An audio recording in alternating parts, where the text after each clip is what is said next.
Allah tidak diliputi oleh sebuah arah. Yang butuh tempat, yang berarah itu makhluk kita ini. Seperti manusia, binatang, baru butuh tempat. Kalau Allah tidak, teman-teman. Allah itu tidak butuh pada alam semesta. Allah tidak butuh kepada apapun. Allah itu qiyamuhu binafsih. Allah eksis dengan dirinya sendiri. Beda dengan kita. Laisa kamitslihi syai'un. Ini pegang. Laisa kamitslihi syai'un. Allah itu tidak ada yang serupa dengannya. Apapun, sesuatu apapun, siapapun, gak ada yang serupa, gak ada yang sama dengan Allah. Walam yakullahu kufuwan ahad. Dan tidak ada yang setara dengan Allah, tidak ada yang sama dengan Allah. Ini akidah ahli sunnah wal jamaah. Ini adalah pembahasan terkait dengan sifat 20 yang menjadi dasar keyakinan Aswajah di dalam mensifati Allah. Tahukah Anda sifat 20 itu adalah sifat yang datang dari mimpi seseorang. Mimpi itu kemudian menjadi rumusan sifat Allah, bukan mimpinya Nabi. Padahal mimpi Nabi saja tentang sifat 20 itu masih dipertanyakan. Ini mimpinya orang biasa bermimpi tentang sifat 20, lalu sifat 20 itu dijadikan Tuhan, dijadikan keyakinan, bahkan mengalahkan Asmaul Husna, bahkan menjadi wiridan, seolah-olah kalau berwirid sifat 20 akan mendatangkan pahala. Padahal tidaklah demikian jika kita cermati, saudara. Sebagaimana yang diutarakan oleh Sani Oye, seorang pegiat sosial Aswajah, dan paling depan membela Aswajah, atau pasukan garda terdepan di dalam membela Aswajah, dengan ocehan-ocehannya, dengan pendapat-pendapatnya yang nyeleneh, dengan pendapat-pendapatnya yang tidak masuk akal, memberikan pembelaan melalui video pendeknya atau short video yang di-share di media sosial YouTube supaya bisa dinikmati oleh setiap orang, tentang istilah keagungan sifat 20 yang menurut mereka terdapat dalam sifat 20. Padahal kita tahu sifat 20 itu made-in manusia biasa, bukan made-in manusia maksum yang bebas dari dosa, tapi made-in manusia biasa, bahkan made-in mimpi. Bayangkan kalau pernah kita cermati seorang penjaga kuburan Rasulullah, konon katanya Syekh Ahmad, ya, konon katanya Syekh Ahmad, begitu mimpi tentang kuburan Rasulullah bertemu dengan Nabi Muhammad, akhirnya yang namanya lembaran tersebar di mana-mana menceritakan tentang kuburan Nabi Muhammad yang memberikan pesan kepada beliau, lalu disebarkan ke seluruh dunia. Kemudian hal ini dikritisi oleh Buya Hamka kalau berita yang datang dari Syekh Ahmad ini adalah berita palsu. Nah, sedangkan sifat 20 ini adalah sifat yang diilhami dari mimpi, lalu terbentuklah format sifat 20 sebagaimana yang diyakini oleh mereka. Yang lebih lucu lagi, meyakinkan kepada seluruh umat Islam bahwa Allah Subhanahu wa ta'ala itu tidak bertempat, menurutnya kalau bertempat sama dengan makhluknya. Allah tidak berarah, menurutnya kalau berarah sama dengan makhluknya.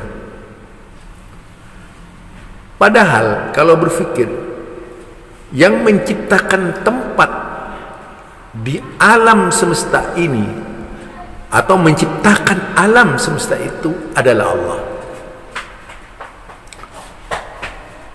Yang menciptakan arah adalah Allah. Apakah kemudian sebagai Rob, Tuhan pencipta, tidak boleh menciptakan tempat untuk dirinya, padahal Maha Kuasa? Nah, kemudian ada pikiran nakal yang menyatakan bahwa kalau bertempat itu bukan Allah, itu makhluk katanya. Jadi kalau bertempat itu bukan Allah tapi makhluk. Itu lucunya mereka. Ya, kalau makhluk tidak mungkinlah sama dengan Allah. Ada enggak makhluk yang bisa menciptakan alam semesta? Enggak sama kan? Lah kemudian apa salahnya kalau Allah menciptakan tempat? Tempat seperti apa yang diciptakan oleh Allah untuk Allah? Itu yang tahu Allah kaifiatnya. Kemudian dikatakan istawa 'alal arsy. Berulang-ulang diucapkan, difirmankan oleh Allah dalam Al-Quran. Yang paling jelas, Ar-Rahmanu 'alal arsy istawa. Kemudian berkaitan dengan sifat Allah. Di dalam Al-Quran ada kalimat Wallahu alladhi khalaqas samawati wal ardh. Ada lagi istilah Wallahu alladhi la ilaha illa huwar rahman ar-rahim al-malikul kudus as-salamul mu'minul muhaiminul azizul jabbarul mutakabbir. Asma wa sifat. Anda mau bersifat 20 atau mensifati Allah menurut Allah? Orang Hindu mensifati Tuhannya dengan Tuhan yang mereka ciptakan. Orang Nasrani mensifati Tuhan dengan sifat yang mereka ciptakan. Orang Yahudi mensifati Tuhan dengan yang mereka ciptakan. Lalu apakah kita sebagai umat Islam akan mensifati Allah sesuai dengan sifat-sifat yang kita ciptakan? Contohnya 20. Buya Hamka dalam sebuah tulisannya juga menyatakan tentang sifat 20. Kalau sifat 20 itu bisa mendatangkan mudarat kepada yang bersangkutan hingga akan muncul keyakinan meniadakan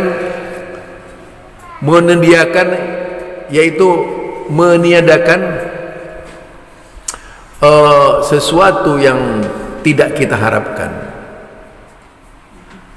yaitu muncul keyakinan bahwasanya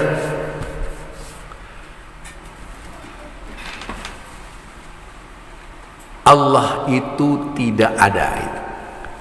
Akhirnya seperti itu. Kenapa? Ya karena sifat yang diciptakan. Apalagi dengan sifat Al-awwal bila bidayah. Allah memiliki sifat al-awwalu tanpa bidayah, al-akhir bila nihayat.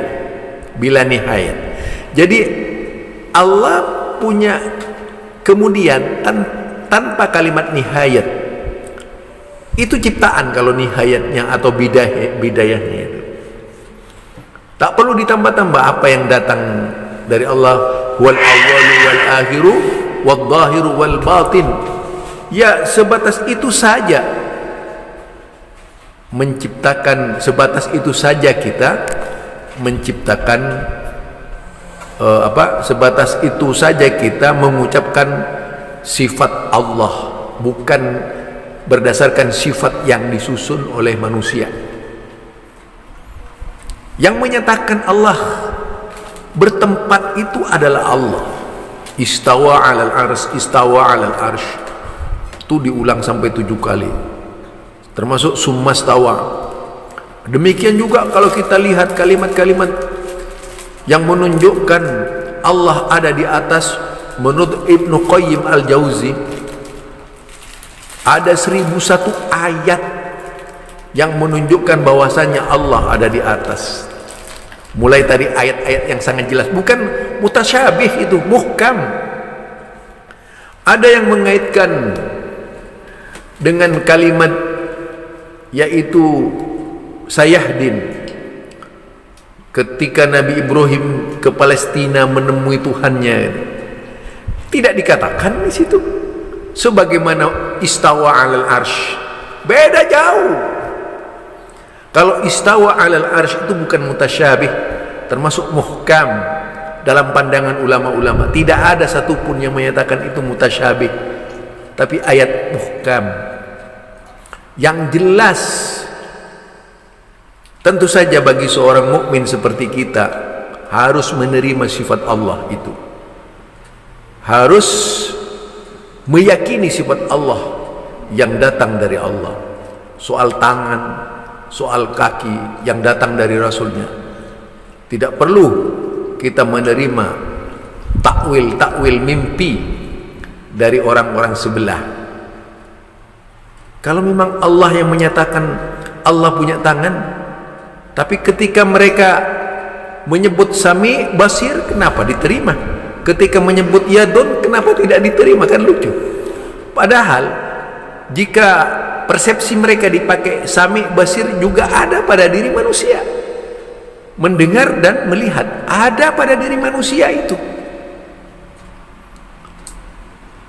Mutakallim juga mutakallim manusia itu. Kalau mau menyeret-nyeret itu, tapi mengapa kemudian mereka meyakini sifat yang dibuatnya sendiri itu, membuang sifat yang dari Allah? Terang-terangan loh, dia membuang pensifatan Allah. Harusnya akan ma wasafa bihi nafsahu, yaitu yang Allah sifatkan kepada dirinya sendiri itu, yang Allah sifatkan oleh dirinya sendiri. Kama yaliku bijalalihi wa kamalihi, yaitu yang sesuai dengan keagungannya. Seperti itu. Jadi tidak perlulah berfikir ala mereka yang menempatkan Allah harus berdasarkan sifat-sifat yang mereka buat, yang menempatkan Allah harus berdasarkan gambaran mereka, bukan menurut Al-Quran, bukan menurut Sunnah. Itulah mereka. Hafal kita dengan mereka. Subhanakallahumma wa bihamdika asyhadu an la ilaha illa anta astaghfiruka wa atubu ilaik. Assalamualaikum warahmatullahi wabarakatuh.